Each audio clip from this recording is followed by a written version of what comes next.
now recognize the gentlelady from Iowa, Dr. Miller-Meeks. Thank you, Mr. Chair, and I thank all of our witnesses for being here. First, let me state, because I do this at every hearing we have on energy and commerce, that Iowa is a state where over 50% of its energy is from renewables. We're now almost up to 60% of our electricity is from wind, and we're an exporter of energy. Despite that, last year there was concern that we were going to have brownouts and rolling blackouts in Iowa from a lack of energy. And so as I think about this entire process, and I watched what unveiled in Europe this past winter and their energy crisis in Europe, which was already imposed upon very high electricity prices. And then when I think about the EPA's recently proposed greenhouse gas emission standards for coal and natural gas-fired power plants, I have immediate concerns about our ability to ensure electric reliability and meet increased energy demand in the United States, which we know demand is going up. At both COP26 and COP27, they readily admitted demand is going up. And I also think about the consequences of power shortages. Of course, it varies by region, but there are several days, if not months of the year, that heating and cooling Americans' homes is not a luxury, but a necessity. In fact, a 2012 study showed that the installation of air conditioning in American homes is the reason why the chances of dying on an extremely hot day fell 80% over the past half century.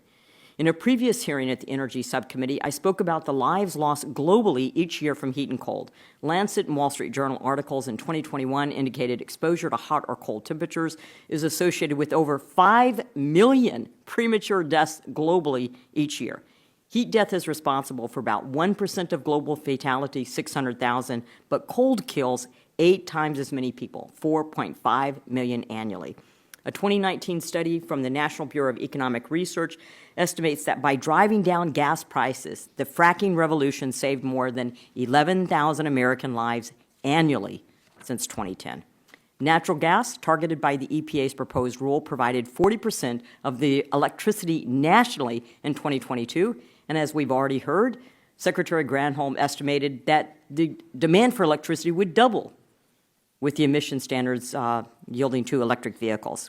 If the U.S. does not have the energy to make up what the EPA proposes to take offline with this rule, it will cost lives, not just harm the economy. It's not pie in the sky. It's always puzzling to me as a doctor that, Mr. Duffy, do you think our air is cleaner than it was 15 years ago?